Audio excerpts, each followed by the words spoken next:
Hai teman, kembali lagi bersama saya yang akan membacakan novel yang berjudul Terpaksa Menikahi Pak Ustadz.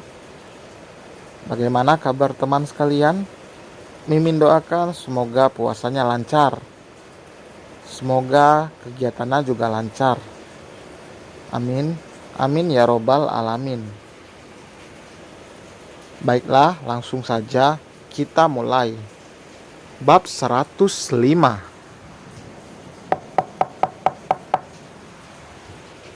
Nat, kamu udah bangun? Panggil Syafiq dari luar kamar. Pintu kamar itu terbuka. Terlihat Nathan dengan matanya yang sembab. Sudah dipastikan jika anak itu tidak tidur semalaman dan menangis. Om, boleh masuk? Iya om.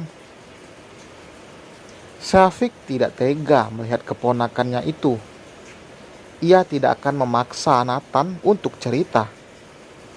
Tiba-tiba Nathan menangis dan memeluk Syafiq dengan tubuh bergetar. Om, Nathan berdosa. Nathan malu. Ibu dan ayah marah. Ungkapnya dengan sesegukan. Syafiq menepuk punggung Nathan mencoba menenangkan. Dosa apapun, insya Allah akan Allah ampuni. Yang penting kamu bertaubat dan berjanji tidak mengulangi dosa itu lagi, ujarnya. Tapi Nathan bikin Kaira hamil, ungkapnya. Syafiq tidak menyangka jika masalah seberat ini yang dialami Nathan. Ia pikir hanya masalah biasa hingga Nathan pergi dari rumahnya. Syafiq tahu Nathan bukanlah anak nakal yang melakukan pergaulan bebas. Ardi bahkan selalu mengajarkan ilmu agama pada anak tunggalnya itu. Nathan menceritakan semuanya jika beberapa bulan yang lalu ia mengalami kejadian yang tidak disangka-sangka. Saat ia berkumpul dengan teman-temannya, Nathan diberikan minuman karena dirinya yang tidak pernah berpikir buruk soal orang lain. Nathan hanya menerima tanpa menaruh curiga. Saat pagi hari terbangun, Nathan sudah berada di dalam satu ruangan yang sama dengan teman perempuannya. Padahal seingatnya Nathan sama sekali tidak melakukan apapun. Tapi mereka terbangun tanpa sehelai benang pun menutupi tubuh mereka.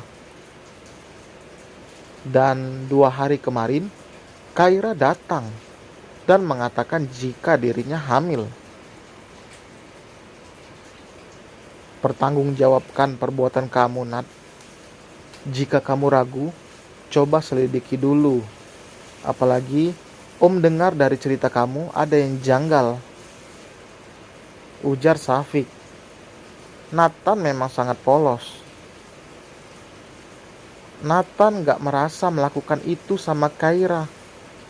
Tapi kenapa Kaira hamil? Tuturnya dengan tangis yang semakin pecah. Tenangkan diri kamu. Minta ampun pada Allah. Allah Maha Pengampun, Nat. Jika memang bukan kamu pelakunya, Allah pasti akan memberikan jalan keluar. Percaya, Allah gak mungkin membebani masalah yang gak bisa kamu hadapi. Syafiq bicara dengan menepuk pundak Nathan. Nathan takut, Om. Ayah marah besar, jelasnya. Mungkin ayah kamu masih kaget, Nat. Kamu laki-laki kan? Hadapi semuanya dengan berani. Jangan lepas dari tanggung jawab, pesan Syafiq. Kok bisa ya? Bocil yang coba-coba tapi bisa punya anak. Tapi Kak Luna yang udah nikah belum dikasih anak. celetuk Alika. Syafiq yang sedang mengancingkan kemejanya langsung menatap istrinya.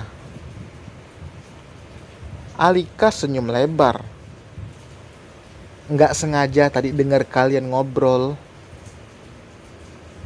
Nggak baik bicara kayak gitu sayang. Jangan pernah bandingkan hidup orang satu sama orang yang lain. Dan jangan bicarakan aib orang lain. Kita harus belajar dari pengalaman orang lain. Sebaik apapun kita mendidik, pasti ada celah anak untuk berbuat kesalahan. Selain mendidik, kita juga harus mencontohkan yang baik dan paling utama didoakan. Minta pada Allah agar anak-anak kita selalu terjaga dari hal-hal buruk. Alika cemberut. Iya, aku emang selalu salah di mata kamu, serunya. Kehamilan kedua ini, Alika makin sensitif dan manja. Tapi Syafiq menikmati perannya. Meskipun dibuat repot, ia tidak pernah mengeluh. Syafiq menarik Alika ke dalam pelukannya, tapi wanita itu menolak. Marah. Sana, jauh-jauh. Males aku deket-deket sama kamu. Alika membuang muka lalu keluar dari kamar. Syafiq hanya menggelengkan kepalanya melihat tingkah sang istri. Karena sedang hamil, Syafiq mewajarkan istrinya yang sensitif dan manja. Lelaki itu menyusul Alika keluar setelah pakaiannya rapi. Ia lega karena Ardi dan Maira datang menjemput Nathan.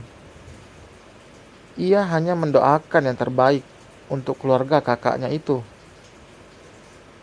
Syafiq juga tidak mungkin tega melihat Nathan begitu menderita dengan perbuatan yang bahkan ia mengatakan tidak merasa melakukannya. Bu, Kak Luna kok belum hamil? Tanya Alika pada ibunya yang sedang menyuapi kedua cucunya. Sedangkan Alika dengan santainya malah ngemil.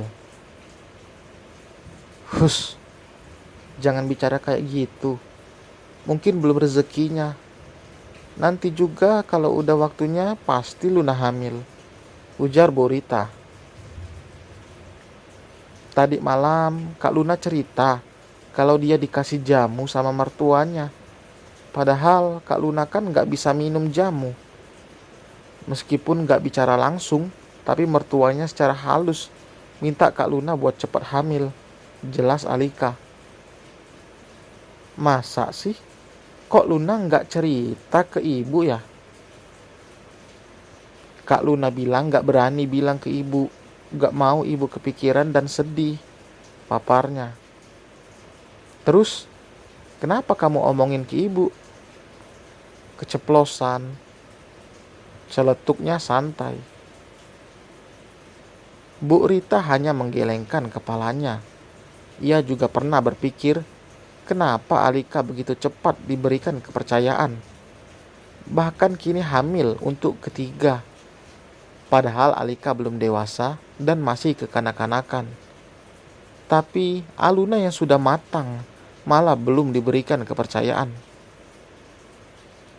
Untuk menjaga perasaan Aluna, Bu Rita tidak akan lagi menanyakan soal kehamilan pada Aluna.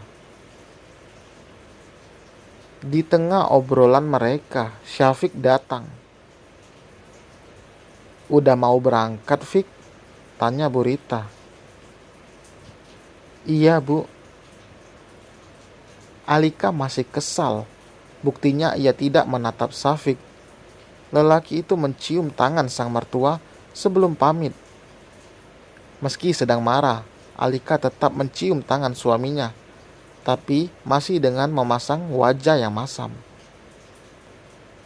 Suami mau berangkat malah dikasih wajah asem gitu, tegur Bu Rita. Biarin, suruh siapa bikin aku kesel, ujar Alika. Kamu itu udah gede, Anak udah mau 3, masih aja manja. Untung Safik penyabar.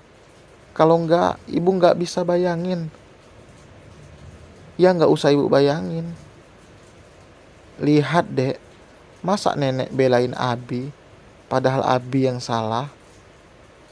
Alika bicara pada anak-anaknya, seolah mengadu. Mungkin Kak Luna sama Bang Azam mainnya kurang lama. Perkataan Alika terus terngiang di benak Aluna. Ia menyadari jika dirinya dan Azam memang tidak terlalu lama saat berhubungan, karena Alika memang mudah lelah. Tapi ia mencoba mencari di Google soal durasi berhubungan yang akan bisa membuatnya cepat hamil. Ini Silika bener gak sih ngasih saran? Tapi emang iya, aku sama Mas Azam gak pernah lama. Apa aku harus main lama? Tapi sekarang kan masih dapet. Aluna membatin. Ia bahkan tidak menyadari jika sekretaris ibunya dari tadi terus berdiri di hadapannya. Bu Luna, panggilnya. Aluna tersadar. Iya, kenapa? Berkasnya belum ditandatangani, Bu. Jelasnya. Astagfirullah. Maaf ya. Aluna segera menandatangani berkas-berkas itu. Saking sibuk dengan pemikirannya, ia sampai lupa jika ada orang yang berdiri di hadapannya. Setelah makan siang, ibu ada pertemuan dengan investor di Hotel Nurses. Jelas wanita berambut sebahu itu. Oh iya, semua dokumennya udah siap kan? Sudah, Bu. Oke, kamu bisa kembali. Wanita itu keluar dari ruangan Aluna. Aluna menatap jamu yang dibawa dari rumah. Ia belum sama sekali mencoba setetes pun minuman yang beraroma khas itu. Ia menghela napas berat. Apa aku minum aja ya? Tapi pasti gak enak. Mending coba dulu saran Alika. Berhasil atau enggak, yang penting nyoba, gumamnya. Ia memasukkan kembali jamu itu ke dalam tempatnya. Meskipun merasa bersalah pada mertuanya karena tidak meminum jamu pemberian, tapi Aluna sama sekali tidak ingin menyiksa diri.